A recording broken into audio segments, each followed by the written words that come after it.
একদিন রাতে রতন ও তার বন্ধুরা মিলে রঘুর বাড়িতে পিকনিক করছে। রঘুদের বাড়িটা ছিল শহর থেকে অনেক ভেতরে। বন্ধুদের মাঝে আনন্দে মেতে উঠেছিল রতন। তার খেয়াল ছিল না যে অনেকটা রাত হয়ে গেছে। আরে রান্না টান্না কি হলো? রাত হতে চললো যে, আমাকে আবার বাড়িও ফিরতে হবে। বাড়িতে যে সবাই চিন্তা করছে। আরে দাঁড়া দাঁড়া, মাংস হতে আরো 1 ঘন্টা টাইম লাগবে, তারপর খেয়ে না হয় বাড়ি যাবি। বছরে একদিন একটু রাত করে থাকলে বাড়ির লোক কিছু বলবে না, তুই চাপ নিস না তো। রতন মনে মনে ভাবছে, এই রাতে বন্ধুদের সাথে এত দূরে একটা জায়গায় এত দেরি করাটা ঠিক হয়নি। রাত যখন 11টা তখন পিকনিক শেষ হয়। সে তারপর বাড়ি ফেরার জন্য রাস্তায় বের হলো।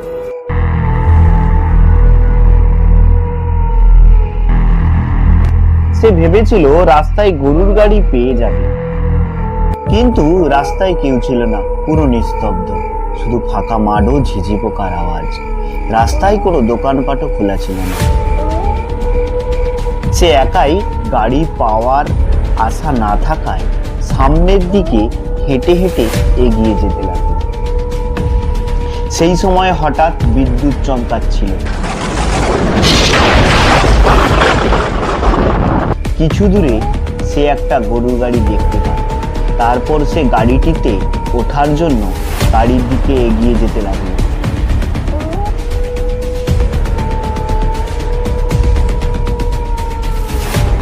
গরুর গাড়ির গাড়োয়ানটা আবার কোথায় গেল?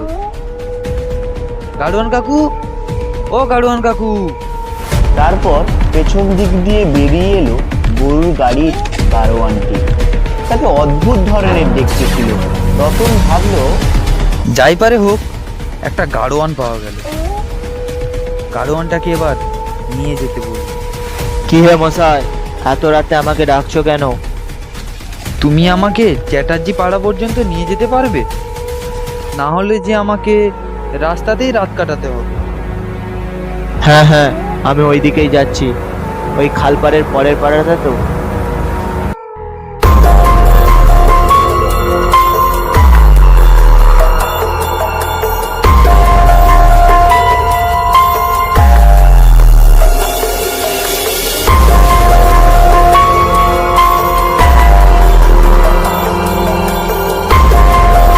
এত রাতে তুমি এখানে কি করছো?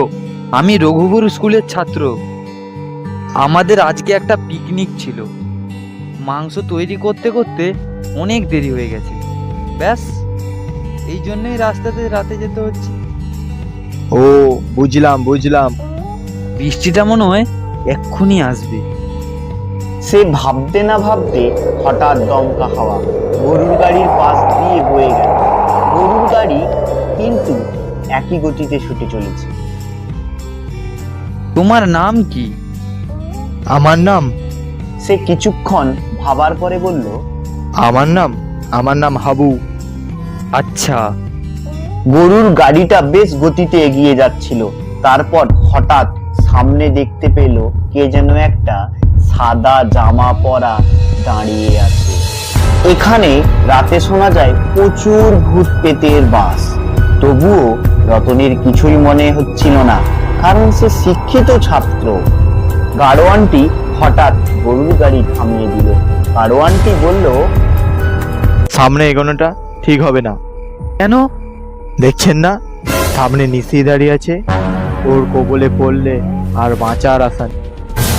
হ্যাঁ হ্যাঁ, ওগুলো তো সব মিথ্যে। আমাদের ভয় দেখানোর জন্য ওই রকম করছে। চলো চলো, এগিয়ে চলো, দেরি হয়ে যাবে নয়তো। দাঁড়াও দাঁড়াও, আমিও যাব। সমস্ত ব্যাপারটাই মিথ্যা প্রমাণিত হলো যখন সামনে দিয়ে দেখলো সাদা পাঞ্জাবি আর পাজামা পরে রাস্তার পাশে দাঁড়িয়ে আছে রতনের অতি পুরনো স্যার। আরে স্যার, আপনি এত রাতে এখানে কি করছেন? আসুন আসুন, উঠে আসুন উঠে আসুন। আপনার সাথে অনেক দিন পর দেখা। সেই 5 বছর আগে দেখেছিলাম, আর আপনার ট্রান্সফার হয়ে গেল। তারপর আর যোগাযোগই নেই। তারপর বলুন, এখানে কোথায় এসেছিলেন? মেয়ের বাড়ি এসেছিলাম, ওরা কি আর আমাকে ছাড়তে চায়? একমাত্র মেয়ে বলে কথা। তবে রতন, তোমাকে আমার খুব ভালো লাগে। তুই কি সুন্দর ছাত্রছাত্রীদের সঙ্গে মিশে যেতে পারিস। কি বলছেন স্যার? সবই তো আপনার কাছ থেকেই শেখা। বাই দ্য ওয়ে, এত রাতে আপনি কি কোনো বাস বা ট্রেন পাবেন? আচমকা তাল গাছের ওপর বাজ পড়ল, সাথে সাথে প্রচন্ড ঝড় বৃষ্টি শুরু। প্রচন্ড হাওয়ায় প্রায় গরুর গাড়ি উল্টে যায়।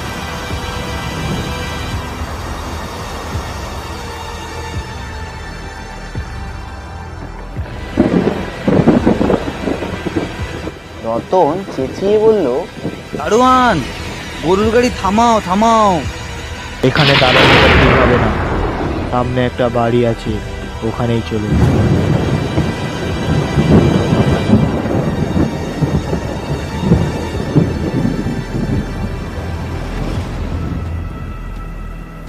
তারা তিনজনেই একটা বাড়ির ভেতরে ঢুকলো। সেই বাড়িটাকে দেখে মনে হচ্ছিল বাড়িটা খুব পুরনো, জানালা দরজা সব ভাঙা, চারিপাশে ঝুলে মাকড়সার জালে ভর্তি। এ অনেক পুরনো বাড়ি, এখানে রোজেই যাতায়াত। ঝড়ের গতি আরো বাড়তে লাগলো, যেন আকাশ ভেঙে পড়বে। গাছগুলো প্রচন্ড হাওয়ায় দুলছে। এই তো দেখছি বৃষ্টি থামার নামই নেই। চারিদিকে মশা আর স্যাঁতস্যাঁতে গন্ধ। আর এদিকে 12:30টাও তো বেজে গেল। শোন রতন, তোর জন্য এই জায়গাটা ঠিক সুবিধাজনক নয়। তুই যত তাড়াতাড়ি সম্ভব এখান থেকে পালা। ঘরে ঢোকার সঙ্গে সঙ্গে মধুসূদন স্যারের আচরণ কেমন যেন বদলে যেতে লাগলো। কেন স্যার, আপনি এমন কথা বলছেন কেন? রতন, গভীর রাত হতে চললো। তুই এখান থেকে যত তাড়াতাড়ি সম্ভব পালা। কি বলছেন? গভীর রাত হলে কি হবে? আমি তো কিছুই বুঝতে পারছি না। বাইরে বৃষ্টির বেগ দেখেছেন তো? এই বৃষ্টিতে আমি কিভাবে যাব? তুই জানিস না রতন, তোর সঙ্গে কি হতে চলেছে। কি মশাই, আপনি ওকে কি বলছেন? এখান থেকে সে কেন যাবে? তোমার সঙ্গে আমার কোনো কথা নেই। তুই জানিস না রতন, তোর সঙ্গে কি হতে চলেছে। স্যার, এই বৃষ্টিতে বাইরে বেরোনো তো অসম্ভব। আর কেনই বা বাইরে বেরোবো? তোমাকে কোনো চিন্তা করার দরকার নেই, ভিতরে চলো, থাকার ব্যবস্থা আছে। মধুসূদন স্যার তাকে আবার বলল, রতন, তুই ভেতরে যাস না, যাস না। তুই ভিতরে যাস না, ভিতরে যাস না, ভিতরে কিন্তু বিপদ। কিন্তু স্যার, ভিতরে গেলে কি হবে? আমি জানি তুই এখন আমার কথা শুনবি না। আমি বাইরে চলে যাচ্ছি। মধুসূদন স্যার ওই ঝড় বৃষ্টির মধ্যে বেরিয়ে গেল। ঝড় বৃষ্টির মধ্যে কোথায় যেন মিলিয়ে গেল, আর দেখাই গেল না।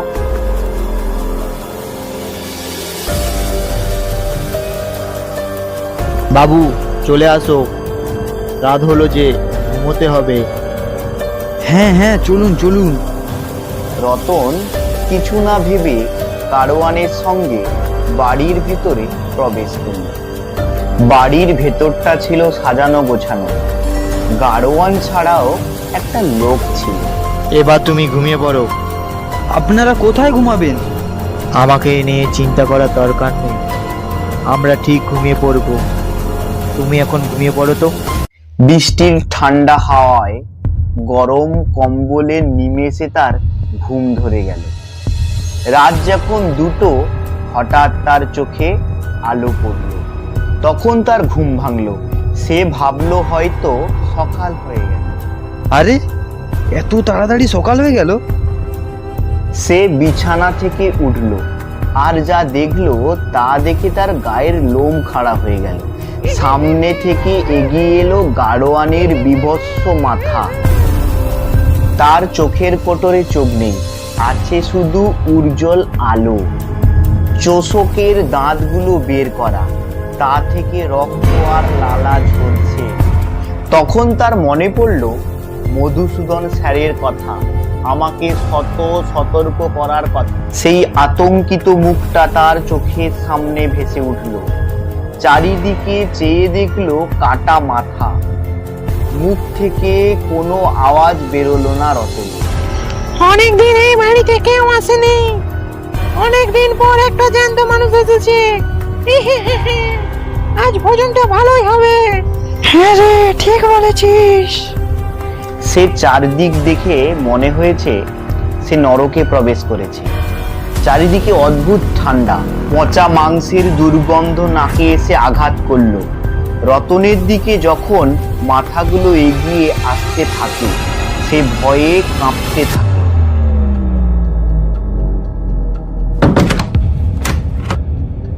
তোরা কি ভেবেছিস আমি চলে গেছি? রতন, তুই এক্ষুনি এখান থেকে পালা, এক্ষুনি পালা। আমি এদেরকে সামলাচ্ছি। তুই যত তাড়াতাড়ি সম্ভব এখান থেকে দূরে চলে যা। রতন কিছু না ভেবেই বাড়ি থেকে বেরিয়ে গেল। সে ভয়ের চোটে বাড়িতে ফিরে এলো। বাড়িতে ফিরে এসে মনে হলো তার মধুসূদন স্যারের সঙ্গে দেখা তো হলো না।